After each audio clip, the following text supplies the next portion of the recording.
Good evening. Welcome to the Board of Selectmen meeting of Thursday, June 25th, 2015. We have a varied agenda this evening, but the first item will be a discussion about the Minuteman Regional Vocational School, and Dover's Minuteman representative and the Minuteman Building Committee Chair, Ford Spalding, will brief us on what's going on there. Ford, welcome. Thank you, Jim. Thank you. Just briefly, 7 years ago, we started looking at our building that was built in 1970, which needed some major repairs. We also needed to bring it up to date for our educational facilities. The programs have changed substantially since 1970, and they're going to be changing substantially after this. So for 7 years, we've been looking at a building project. 5 years ago, MSBA, Mass School Building Authority, brought us into their system. They have, out of all the districts in the Commonwealth, and I'm going to just guess there's something like 1,400 districts, they bring 5 to 7 communities in for a full building project per year, and they reserve money for it. They will keep you in there for a short period, 2 or 3 year period of time, and if you haven't proved yourself, you go out and go to the back of the line. They've kept us in for 5 years. They've given us a deadline of June 30th of next year that we need to come up with a building project that's approved. It has to be approved in 16 communities. We are a 16-member district. It has to be approved in all 16 based on our current regional agreement. And not only is it going to have to be approved in the town meetings, but it's also going to have to be approved for anybody, for any overrides. So you can't have any no's. If you have a no, then you're out and we'll be out of the MSBA process. Over the last year or so, I've had the opportunity to attend 7 or 8 town meetings. I've watched probably 15 or 16 communities selectmen's meetings, and it's become very apparent to at least some of us, as well as the administration, that we're not going to get unanimous approval. Just 2 days ago, we received a letter from the Belmont Board of Selectmen indicating that they want MSBA to pull us out of the system. When I took on this job as chair of the building committee, I made a commitment that I wanted to help preserve the 40% reimbursement that we're grandfathered for any project. We're looking at a $144 million brand new building for 628 students. That's approximately $55 million that are on the table. If the communities say no, then they've opted out of that. We, as you know, because you have a report, that we looked at upgrades for our building, including education, and that exceeded the cost of a new building. That would, if that was the option the towns chose by not approving the building project, 100% of those costs are going to be borne by the 16 communities. So, the other night at a school committee meeting, it was introduced that we look at an alternative voting method to going to town meetings. Under Chapter 71, Section 16, for Parent D, that is the town meeting approach, where you go take it to the vote to the town meeting. The town meetings must pass it, and then you go forward. There's a Chapter 71, Section 16N, as in Nancy N, which allows you to go to a district-wide vote. That's a district-wide vote of the citizens in those towns. So in this case, Minuteman would take their project. They would have 1 day, certain time in all the districts. It's paid for totally by Minuteman, and the citizens would be asked to come out and vote. If the majority of all those voting in the 16 towns, not by town, but accumulation of all 16 towns, voted for the project's approved, funding is authorized, and the MSBA would receive that word and we could move forward. What I'm here to ask you and the board is what are your thoughts? What are your opinions? The Minuteman School Committee will be discussing this in July and probably August. I would assume August, September. We will make a decision whether we would go to a district-wide vote. That's the purpose of my being here. Good, well, thank you for it. I know you worked hard on it for a number of years as you went through the historical breakdown there. I did read the Belmont letter a couple of days ago, and aside from that, which was very negative to the process toward Minuteman. When I first looked, you had a note to me the other day, I thought, basically one could formulate an idea very quickly that Minuteman is forcing the new building onto the towns by going to a district-wide vote. And the voters in Dover, even though they're allowed to go vote for something, our voices would not be heard at all because it's a simple majority of how many voters in the district? I'm going to guess 150,000 or something. And if we had 200 show up at our polls, I'd be shocked. It's wonderful. Right, right. So I'm concerned that the concept itself would force us into a situation which we're not comfortable with, because we want to get out of the district. That's our goal as a district member, yet maintain our children, our students' ability to stay in that type of environment. So that's our ultimate goal. Now, that being said, I'm not comfortable with district-wide vote, because I really do feel it's being forced down on us. And again, even though the vote would be ours, we would not have a voice in the final say, because it is a simple majority among the totality of the 16 communities. So I'm uncomfortable right now. Robert, or Candace? So, I can understand how this came to fruition. I certainly can. This has been a frustrating 2 years trying to get the new amendment accepted by all the towns and trying to get a school built. I agree with Jim with Mr. Dolly, excuse me, Chairman Dolly.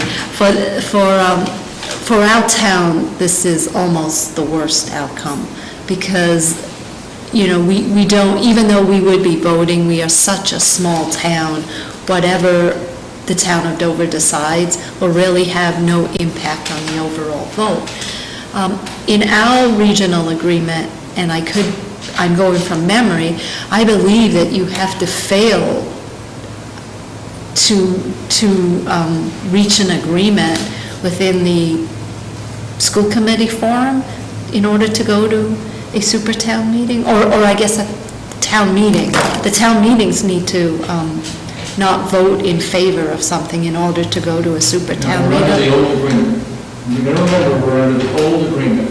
Okay. The existing agreement. No, but I'm agreement. okay. And the other agreement is off the table. It will be dropped by the school committee for any action going forward, and it'll be up to the selectmen and the towns. If they wish to change the agreement, they're going to have to get together to do it. But the school committee and the administration is not going to be working on the agreement anymore. But do you Because know? we actually work for the agreement, if you think about it. But, so I guess my question is, I'm not doing a good job articulating this. Do you have to take a vote first? Do you have to play the process through? Like, say, under the old agreement, have each of the towns go to their town meeting and see if it passes? Under Mass General law, we don't have to do that. And there are several communities in the last year of large regional districts that have taken that path. So you can Just circumvent. 2 days ago, one of the regional districts did it, and their building project passed. And let me just to address one other thing, is if Dover's thought is they want to get out of the district, they passed on that. Because when the new agreement did not pass, the only way you can get out now is to have an amendment to the existing agreement that needs to be voted on by your town meeting, and then passed at all subsequent town meetings in the other 15 towns. Well, there's an important third step also, where the Commissioner of Education has to approve. And the Commissioner of Education has to approve it, and you have to have a place where you know the students can go. Correct. I Oh, would- we have Norfolk Aggie as our poll. But But that's not why I'm here. Well, no, I understand. But also, just for clarification, it's not because we passed on it. We weren't the only town that passed on it. 6 communities. So even if we were to have voted for it, we would still be in the same Correct. position. So I just think that's an important fact for people to understand. When was the Minuteman meeting to discuss this? What date, do you know? Last 4 or 5 days. I mean, I can look up when the school committee meeting was. This week? No, It was last week. Last week. Oh, okay.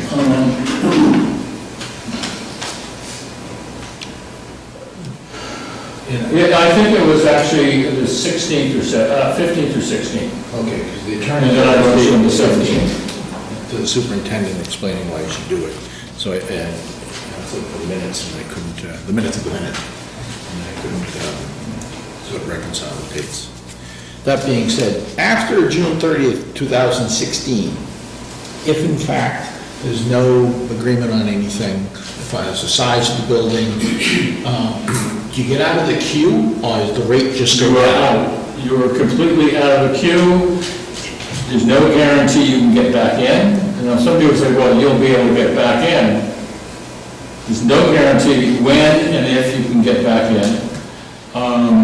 And you have to remember, the MSBA is watching this very carefully. They're watching us as well as the communities. And they're well aware of everything that's going on. And if they don't see that it's going to happen, we're out and we will have to start a renovation project, which would be a capital project, and we've done do it on a capital basis. And if I remember correctly, it's, our allocations would be a minimum of 5 students over the... For the capital. Total in-district. Correct. In-district number of students. So whether it's a new building or capital renovations or major funding, we'll have the same allocation percentage. Except you're losing the 40% reimbursement from the state. Right. So you're going to be paying the total gross cost of the project. And you know, and if there is debt used to cover the renovation, would there be any? Or I'm would sure. it just be, right, so then you're on the hook for the term of the debt. You know, you would never, the town would, even if you left the region. And if you left, you're still on the hook. With a clawback provision, I remember that. I have a question, and that is the debt relative to our size? Is our share of the debt also relative to our size as a town? Yes, except there's a 5-student No, minimum. right. So, So it's not, it depends on the number of students that are there. Okay. So what are the next steps? Minuteman's going to have the next school committee to So the next discuss school this. committee will continue this discussion, and Will you represent our uneasiness? I would explain your uneasiness and tell them, and then remember, my commitment is to try to preserve the reimbursement from MSBA to our communities. $50+ million is a lot of money. Well, you know, you're in a difficult position in my limited view, because you're supposed to represent the town of Dover, yet you have a very strong voice in getting that building built at a certain number. Remember, as a member of a school committee, you're representing that school committee back to your constituents. Right. The members of the Dover-Sherburne Regional School Committee represent the Dover-Sherburne Regional Schools. That's their independent governmental body, and they represent that back to the town. If the selectmen, let's say, disagree, they still go to town meeting with their recommendation. Right. Yeah, well, I know how it works, but I was just saying, a lot. And that'd be no different from it. Right. But, you know, again, you're a town taxpayer, so, you know, I was wondering, what hat, you know what, that's a good question. What hat do you have on right now? Or you just... I'm on the Minuteman, well, right now I'm asking your opinions, but I'm on the Minuteman School Committee, and I represent the majority vote of the Minuteman School Committee. so we could draft a letter to the Minuteman School Committee. That's a good Just- point. right, Expressing that expressing- concern. You would be fairly represented by me, but if you want to send a letter, that's fine. The puzzling thing to me, and correct me, I'm so new coming into this process, but the thing that is odd to me is with such disparate districts, it's hard for me to understand how anyone would think that this representation would be fair. I'd love to have a conversation with you on that offline, because I agree with you. But we're stuck with what we have now. I have written to both governors about this form of representation, this form of government. I haven't heard back from them. But you're absolutely right. Large districts that are this spread out, going from Lancaster to Dover to Weston, it's crazy. But it's what we have. Okay. And when the district was created, we knew this was an option, and we elected to be a part of it. So. Well, thank you for that. I do like your suggestion, perhaps drafting a letter to the school committee expressing our concerns, so it's not on your shoulders at all, to try to eloquently. I don't mind representing you at all. If you like, I can draft it for Lovely, people to look lovely. at. Great. Great, that'd be wonderful. Okay, thank you. Ford, well, as usual, nice to see you, and thank you for coming in. And again, if you can help, let me know. Thanks. Thank you.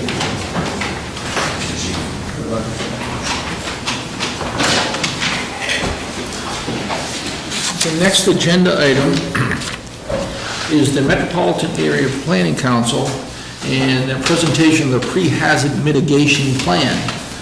Gentlemen, thank you. Chief McGowan will start out with a brief introduction. Yes. Please, Chief, thank you. Thank you, Mr. Chairman. Thank you for having us in today. Back in 2009, the Metropolitan Area Planning Council, in conjunction with FEMA, came to Dover and they did a comprehensive study as to the hazards and natural hazards and how to mitigate them. They worked with the committee back then and they went through a process and they came up with a plan. Part of that process was to have a 5-year update to it, so we are now in a 5-year update. So we're taking the plan that was created in 2009. We've met once already, and some work has been done on their end. They're here to present why they're here, offer an opportunity for any input from the residents or the selectmen, and then we'll meet again and then prepare a final report. So I'll turn it over to Martin Pillsbury from the Metropolitan Area Planning Council, and Paul Delaquila, close enough? Paul from the Metro West Regional Collaborative. Gentlemen? Thank you. Thank you, Mr. Chairman, and members of the board. We'll try to be very brief. I've taken a PowerPoint that is usually 20 minutes and very hopefully 10 or so. So, why is Dover doing this plan? There's a federal program across the whole country that encourages, does not require, but encourages cities and towns to develop hazard mitigation plans in order for you to better prepare for the impacts of hazards and to reduce them. The first plan, as was just mentioned, was done in 2009, so it's now time for an update. And when we do this update and go through the process of getting it approved by FEMA, then you will be meeting all of FEMA's requirements to keep current and keep an ongoing plan in the community. What is hazard mitigation? One thing I want to quickly do is distinguish it from emergency response. It's not about what you do after the hazard happens. You already have folks in the room, the fire department and others who worry about what you do after. It's often called pre-disaster mitigation. What do you do ahead of the disaster to pre-position the community in a way that reduces your risks, in a way that I say gets you out of harm's way as much as you can. So that's what this kind of a plan is all about. It's a new kind of plan as if this act that was passed in the year 2000. Before that, FEMA really only focused pretty much on post-disaster recovery and all of that. They still do all of that. That's also very important. This complements that. This is the front-end planning you do before the disaster happens. We ask the question when we do this planning, what preventative actions are being taken now in the community to reduce future risks? Because communities are already been living with these risks and have been doing certain things, but this plan offers an opportunity to figure out, well, there's some more things you could be doing. Can your mitigation be more robust? So we have what additional actions can be taken in the future. That's kind of the nub of what we're trying to get at. FEMA is looking to find a way to get out of this cycle that we see around the country.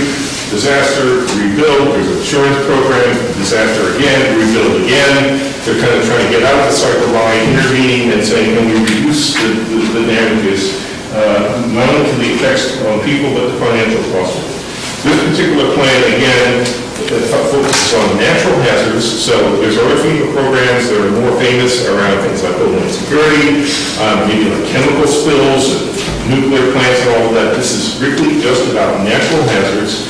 And the categories that we look at are things like flooding, high winds that might be related to things like hurricanes, tornadoes, nor'easters, winter storms. We're familiar with those. We're familiar with all of these things. I think we just had a few winter storms around here. There was a tornado in Rentham yesterday, apparently. So, I mean, you know, brush fires that can occur in some areas, earthquakes, landslides. Some of these are hazards that are also common, but their chance of occurring is not zero. Extreme temperatures, we're actually seeing more of that, and people engage in that around the climate change discussion as well. And drought, again, something that doesn't happen often, but if it does happen, it's something we want to think about. So hazard mitigation can be broken down into maybe 6 different kinds of activities to attack the problem. Prevention would be looking at what can you do to get out of harm's way where you know there's a hazardous area. And by the way, that's a photo I took of the Charles River just above the dam during the floods of 2010. If anyone remembers the big rainstorm of 2010, that's an area that normally doesn't have water on it. It's just off the road where the parking area is and you usually can walk down. Prevention would deal with things like zoning and subdivision and regulatory codes that keep development or restrict development from hazardous areas, so you prevent the hazard to begin with. Property protection, maybe you already have development that's already in the past been put in places that we know are hazardous. We may not put it there today, but in the future, it's still there. It's grandfathered, so can you elevate buildings, can you flood-proof them, can you think about wind-proofing for hurricanes? Public education is a part of all of this. People have to be more aware of these hazards. Part of the problem is they're episodic. They come, we pay a lot of attention to them when we're here, and then we have short memories. And then we fall off and doing something about it. So how do you think? Natural resource protection, protecting is something that I think this community has done a lot of, protecting the wetlands and the buffers around the rivers, letting Mother Nature do as much as we can to help us with this effort to store and soak up the flood waters so we don't heave it all over and create more flood waters. Structural projects, in some cases, that's the solution. We already have infrastructure that's in place, that's inadequate, culverts that are undersized or old and collapsing and things of that sort. Sometimes it could be an actual infrastructure project of some kind of an upgrade or new structural project. And then emergency services protection. We always need to prioritize making sure that the very facilities we rely on, police, fire, public works, et cetera, that they themselves are not in harm's way. There's an example of that in the town of Reading. The police station was the first place to flood. They were in a low place right next to a tributary, and they came in with a structural project that put a kind of a berm around it and a pump that would pump the water out in case it ever overflowed and protected that so that now that facility has utility during and can provide the service you need to have all the time, but especially when there is a disaster. How are we developing this plan? First of all, MAPC and Metro West Regional Collaborative, all here with me, providing technical assistance to the town to actually draft the plan, pull together all the information, then put it into a very specific format that FEMA requires for these plans.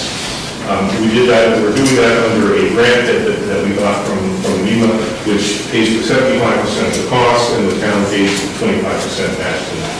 The town coordinates with the plan through its local hazardous mitigation team, and the chief is a member of that and helps us to lead that. There are several other members of the community that have their own team that will be meeting again, as you just mentioned. Stakeholder engagement, so having, this is the first of what will be 2 public meetings and during the process. We hold this meeting now when the plan is mid-process, and then we'll be having a second meeting at a point when the plan is drafted and people can review what the draft plan looks like. So that's the process. I'm going to actually skip that because it's a little bit. So some of the meat of the plan. We identify the hazards and we map the hazards. There's a series of 8 GIS, Geographic Information System, computerized maps in the front to show where are the floodplain areas, where are the areas subject to higher winds and snow, where are the areas at higher risk of landslide and that sort of thing. We pull this information from federal and state databases, from the state hazard mitigation plan, which you see the cover there, and then we drill down to the town-specific using that local team to say, really within the town, where is the flood? FEMA says, here's the floodplain. We know there's areas that are low-lying, that may have drainage and flooding problems anyway that aren't really even recognized by the FEMA. So we try to capture and map all of that information. Some of the locally, what we call locally identified flood hazard areas that the team has helped us identify are listed right here.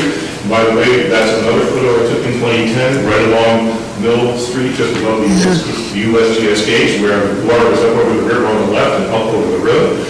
So that 2010 was actually, the reason I'm emphasizing that, the worst flooding that we had since the last plan was adopted in 2009. We've had a few, but this was, folks I'm sure you remember, was a pretty significant flood. So this may be a problem. We shouldn't be adopting a new plan because the next year. That's right, if we adopt a plan, we get a flood. This one doesn't work that way. Critical facilities is another piece. We want to identify in the community all kinds of sites that either are sites that we call upon to provide utility in response, like the police and fire and public works and other utility functions, or on the other hand, sites that require assistance. If they're elderly housing, nursing homes, if there's schools, hospitals, et cetera, because you don't have hospitals down, but those kind of facilities, places of assembly, and then any critical infrastructure, dams, pump stations, communication. They're all mapped. You can't see too well at the scale, but they're all mapped, and there's like a table that describes the attributes, like an Excel table that goes along with that map that describes each of those facilities. Another analysis we do using a computer program that FEMA provides called HAZUS. It gives you a way of estimating, and I'm going to say it's kind of a ballpark estimate, but estimating what would be the financial damages in the town if you had a number of different storm or event scenarios. And here's a few examples. If there was either a Category 2 or a Category 4 hurricane, if there was either a magnitude 5 or a magnitude 7 earthquake, and flooding, where we say a low estimate, where the property flooded, there was like 10% damage, or a higher estimate, where there was 50% damage. Each of those you see estimates that this is a computer model, so it's not an exact number, but it gives you a ballpark idea of how significant some of these events could be. You can see that there's a huge difference between a Category 2 and a 4, a huge difference between a 5 and a 7 magnitude, and that sort of thing. Existing mitigation measures, we really start by taking stock of what you have in place already. And there's a lot the town has in place already. Under the category, we categorize them. What are flood-related issues? What are dam failure? What are winter-related, brush fire? And then there's a category we call multi-hazard because they work across all platforms. They help your utility with almost any kind of hazard, like your comprehensive prevention, emergency planning, and that sort of thing. We review and update the mitigation measures that were in the last plan. This is a list of the mitigation measures that were recommended in the last plan. And that's actually going to be our next step with the committee to evaluate were some of these implemented already. If not, will we want to then continue them into the next plan? Because some of these, by their nature, are long-term. They have costs, so you're just not going to always do them in 5 years, yet they still have utility. They still are a worthwhile goal for the community to keep. Think of this plan as, in one sense, you're sort of like master plan for what you ultimately want to do, even if some of these take quite a while to do. If there's some that are less expensive or shorter term, then maybe they can get done sooner. So this will be our next steps. We'll be meeting with the committee in a few weeks. We're going to try to schedule something in July. Where are the gaps in your existing mitigation? What further actions can be recommended in this next plan? And how to prioritize that? Which ones would be most important? And then finally, update the mitigation measures, update all of the data, which we're partly reviewing already. And then the last piece, the last line, and I'm close to my time, is this is going to be the last step in the process, which is getting, once we have a draft plan put together, and the town board and the town committee says, yes, this has all the right information in it, we submit that to MEMA, that's the Emergency Management Agency. They review the plan according to the FEMA guidelines. And if they think it's off in any way, they send it back and say, please fix that or add that. It then goes to FEMA, Federal Emergency Management, which is really overseeing this whole process. They do the same thing. They review the plan. If from their perspective it needs anything else, they'll make some amendments. Once it's passed through those two levels of review, state and federal, and it's deemed to be, meets the requirements, you will get a notice that's called an approval pending adoption. That means the content of the plan is fine. One last step is required, and that's when it will come back to this board. Tonight it's for information only, but when we get to that point, it will come back to this board with a request that the board take a simple vote to adopt the plan. This is a one-page resolution on your typical, flowery, we hereby adopt this plan. When you adopt the plan and send that back to FEMA saying we've done that vote, they will give you your letter of approval, and the new plan will be in effect for 5 years. During that 5-year period, the town will then be eligible for for a series of different FEMA grants that they may contingent upon having an approved in place. So that's the process, about as much of a nutshell as I can put it. No, it was an excellent presentation. And you, by the way, you have copies of this. Yes, I do. Thank you. Couple of these. So Chief, you'll be working with these gentlemen? Okay, The good. committee has Craig Hughes on it. Mike and Jerry and Gino are helping both directly and indirectly. And basically, we're building on the work from 2009. We're prioritizing what was on the list, crossing off what's been taken care of, and seeing if there's anything that needs attention or needs to be added.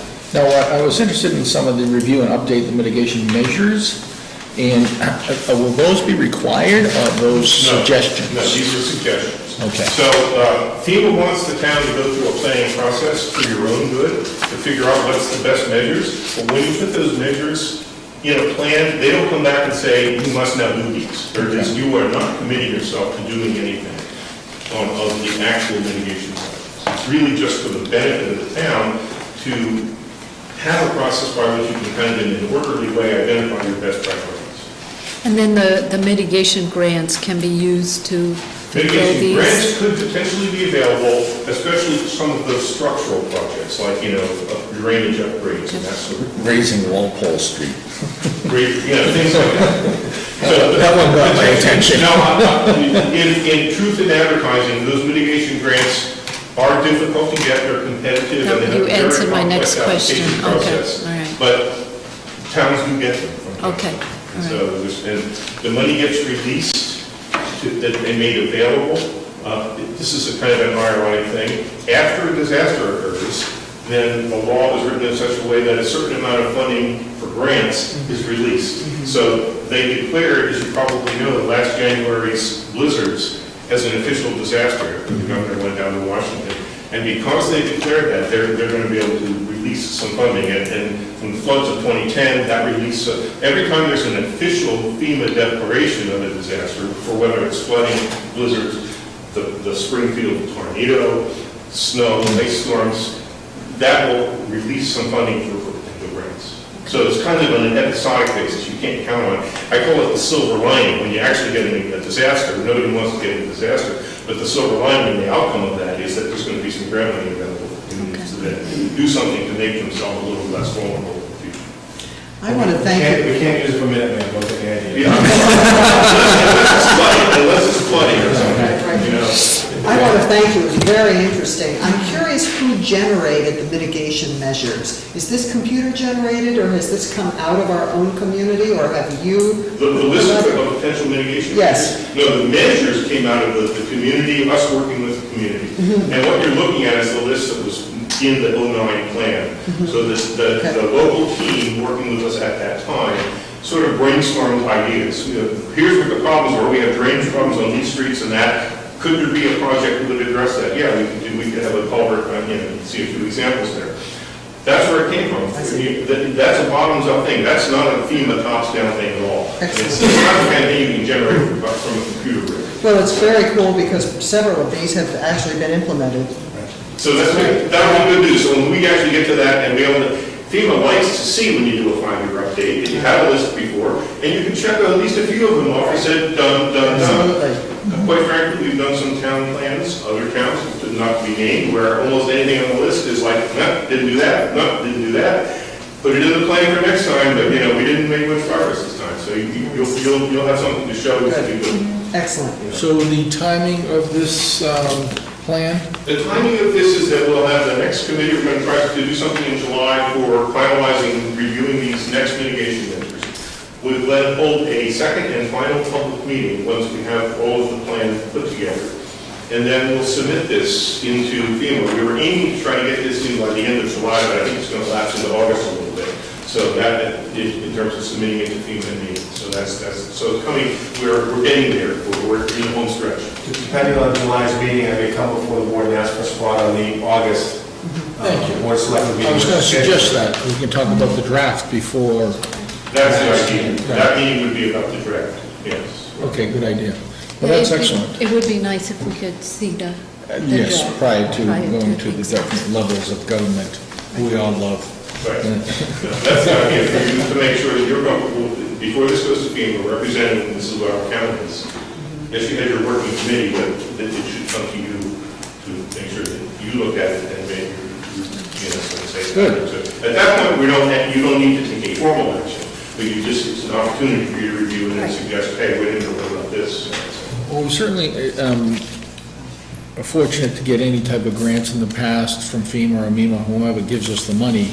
I mean, it's like homeowners insurance, you hate paying it, but when you need it, When you need it, you need it. thankfully it's there. Yeah. So I thank you, this is a great presentation, thank you very much. Thank you. I know we squeezed your time a little because we have a couple of things going on. No, I think we're going to do what we need to do. Yes. Appreciate it. Yeah. Okay? Gentlemen, thank you very much. Thank you very much. Chief. In the future. Yes, absolutely.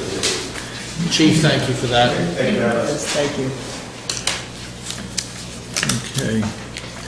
If I may, I'll just go on to the next agenda item, and that is appointments. And I know, Robin, you have one, and Candace, you have one. Robin, would you like to start? I would. So I have an appointment for the Dover Town Report. I guess before I begin, I'd like to thank all the people that have worked on that committee. It's a great product that they provide us with.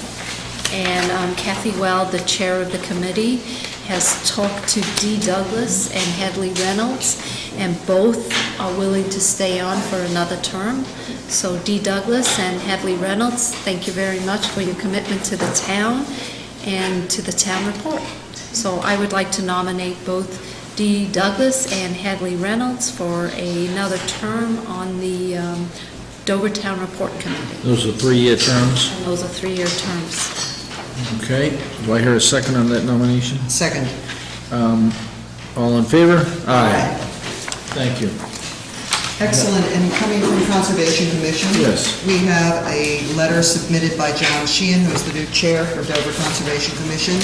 He has had the opportunity to speak with commissioners, both Kate Faulkner and Amy Moot, who are agreeing to additional 3-year terms for each. And as I departed Conservation Commission to come here, then I freed up a slot, and Sarah Monaco has been kind enough to agree to take my slot for the balance of the term. So I would like to nominate both Kate Faulkner and Amy Moot to additional terms on the Conservation Commission, and I'd like to thank and nominate Sarah Monaco for assuming the rest of my term on Concom. Second? All in favor? Aye. Very good. Thank you, Candace. Thank you, Jim. Yeah, it's a new position. And I think that's it for appointing third parties. I imagine. Good night. Thank you. Thank you, gentlemen.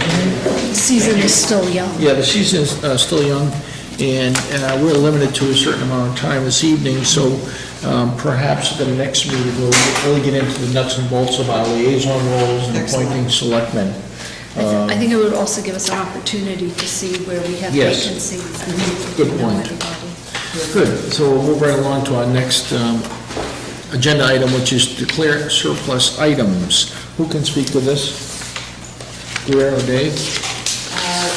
Mr. Chairman, apparently, there is a freezer over at the Council on Aging space at the Carroll Community Center, which has been in non-working condition for some period of time. And Carl Warnick has been over and is aware of the situation and recommends that the board declares it surplus so he can dispose of it properly and safely. And in the near future, they may come with a request to accept a gift of another freezer. Mr. Warnick is reviewing that, and hopefully at your next meeting, we'll have more information on that. If it's not donated, I don't know the cost of a new freezer over at the Carroll Community Center. Does anyone have an idea of if we had to go and purchase it, would it be a capital item or out of operating?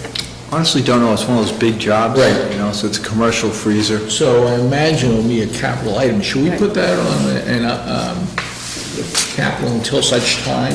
It appears that there may be a gift in the works. In the at this works. time. We'll let you know if that does not appear to Perfect. be panning out. Fair enough. I just thought I'd make that comment. Yes, yeah. Thank you. So So I will make the motion that we deem a non-working freezer at the Carroll Community Center as surplus. Second? All in favor? Aye. Thank you. It just makes me smile, surplus. Yeah, it's not really surplus right now, is it? Any property of the town. I know that one, I just, Whether or not it's a it has smile on any my value, face, yes, right, yeah, right, right, yeah, right. anything over a dollar. Okay, we're moving right along because of our time constraints. We have special licenses, and I have 1, 2, 3, 4 special license. I'll read them, then we can vote after that fact. The first one is let me see. This one is in different form, I can't really figure it out. It's at Elm Bank on June 15th, it's Really? retroactive for $50. There it is, second page. Yeah, thank you, Robin. So for those in TV land, it's at Elm Bank on June 15th, 2015. The second, which we will vote retroactively, because it was on June 24th at the Elm Bank also. And the same is true for the first one. The first one? June 15th. Thanks, it was a two-pager and I Right, wasn't used to. June 15th. Thank you, there we go. Thank you, Robin. I'm here to help. Yes, you are. The next one is not retroactive. It's July 17th at the Dover Church in the Craft Hall. In the fourth and final is a rescheduled event to July 20, rescheduled from June 22nd to July 26th at Elm Bank, the Antique Auto Show. All these have been approved by the chief, so that's great. So I've read the 4 special licenses with the details, and I'll make a motion to approve those. Do I hear a second? Second? All in favor? Aye. Aye. Very good, thank you. We all have to sign these canvases.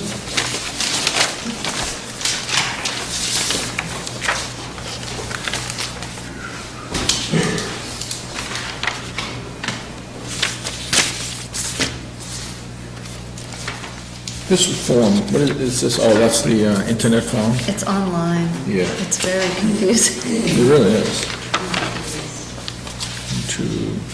Good. That's yours. Oh, no, you got that. Mine did that. One more.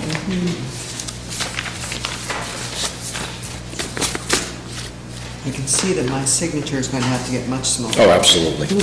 And much faster. Oh, Candace, that is way too That'll change. I'll We don't have practice. the wedding season in the fall. Right. We have 17 of them. I'll work on that. Or we can get her a stamp. Okay, next agenda item is to approve the June 9th, 2015 meeting minutes. Mona, thank you for those. Yes, very much. Thank you. I move that we accept the meeting minutes from June 9th, 2015. Second? All in favor? Aye. Great. Well, that's, we're moving right along. Next agenda item is citizens' comments. And I would actually like to congratulate the Dover Sherburne High School lacrosse team. Yeah. Beat Grafton 14-2 for the Division III state championships. And if I'm correct, it's the third in 5 years, so there've been 5 championships and they've won 3, 2012, 13, and 2015. Gentlemen, coaches, players, everyone associated with the team, including the high school, congratulations, great job. That is my citizens' comments. Robin, Candace? Nothing? Well, that being said, any other citizens' comment? Mr. Lawrence, anything? Yes, I'd like to make a citizen's comment. Please. Just so you know, you have 3.5 minutes. I can be that brief. As pretty much everyone here knows, Sherburne is exploring the idea of switching from West Suburban Health Group to the GIC. And last night, Peter Savage of Cook & Company presented some information on what Sherburne's options are if it does want to make a change in that direction. There's not a substantive discussion by the Sherburne Board of Selectmen on the merits. There's simply the presentation, and there was no conversation after the presentation.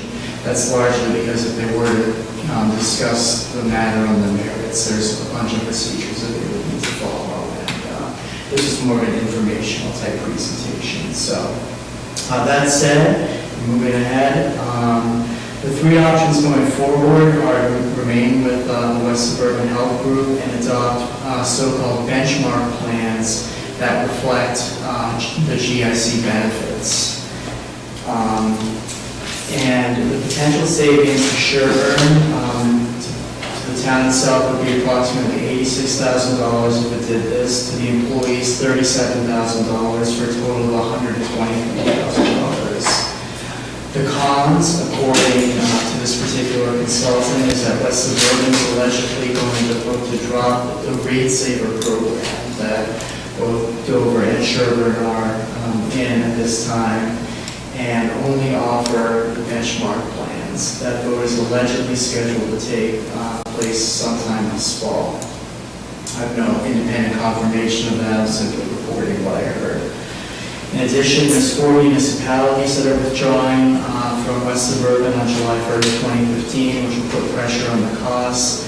2 are going into GIC, 1 is going to Maya, and another is going to an unknown insurer. The pros of adopting the benchmark plan is that it would save money and ease a potential transition to the GIC if that, in fact, is what Sherburne ends up decides it wants to do. And it would allow Sherburne to stay with West Suburban in the interim or going forward, depending on how these benchmark plans work out. So that's the first option, remain with West Suburban and adopt benchmark plans. The second is to move to the GIC. The potential savings to the town itself would be $127,000, to the employees $73,000, for a total savings of $200,000. The cons are that the policyholders are at the mercy of decisions made by the commission in both plan, design, and rates. That said, there's only been a change during a policy year on 2 occasions, excluding changes to drug formularies. So it is a risk, but historically it has not been a substantial risk. Another con is that the GIC has been running a deficit, and that will need to be corrected through plan designs and rate hikes, presumably going forward.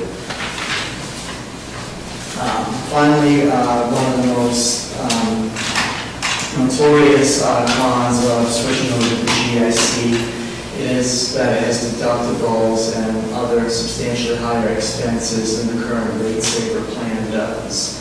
However, if the consultant is right and that the rate saver plan goes away from West Suburban, the benchmark plans that West Suburban would be providing would also have these deductibles. So it seems that just like many health insurance programs in the private sector now, that these health insurance programs for municipalities will in fact have deductibles. The current deductibles are $250 individuals, $750 per family, and then after 7/1/15, that's increasing to $300 individual, $900 per family.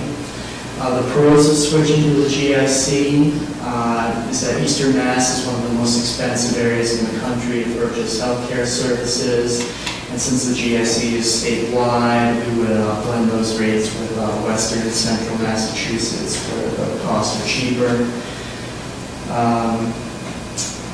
In addition, and this was news to me, is that Sherburne could accept the statutory provisions that are set forth in our general laws, chapter 32B, sections 21 through 23, and then do nothing. But what this would allow to do is would allow Sherburne to negotiate directly with only one entity. That entity is called the Public Employee Committee, rather than each collective bargaining unit. So that would be one advantage of using the statutory language of accepting these provisions and doing nothing, is the efficiencies that would be afforded by negotiating directly with one entity. The third option, aside from joining the GIC, is to request quotes directly from carriers. just something of note, Sherburne would be community rated and non-experience rated. And let me see, I have a few other notes here, let me see if there's anything. If employees ever wanted to get real numbers on savings, a utilization report could be run that would not contain any protected health information as defined by HIPAA. The savings that were presented by the consultant, either under the benchmark plan or through West Suburban, exclude deductibles, higher co-pays, hospital costs, etc. In short, it only includes how much would be taken out of each employee's paychecks. In addition, as a concession to the unions, it was included in the GIC statutory language that 25% of savings in the first year can be placed into mitigation funds. Towns do not typically continue to put 25% of savings in further years because they don't need it. And that's about it. Mr. Savage intends to present to the Sherburne Advisory Committee at some point in July, but that date is not been established. Well, thank you, Doug. I guess, obviously, Mr. Ramsey keeps us up to speed on the health insurance, and you have your hands full, I guess, over the next short period. But your 3.5 minutes is up, Doug, unfortunately.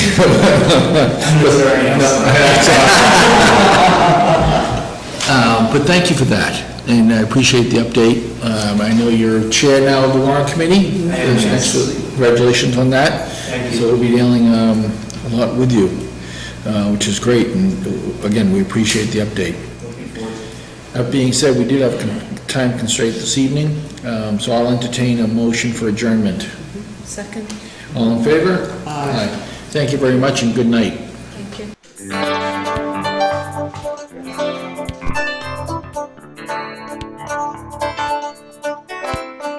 Thank you.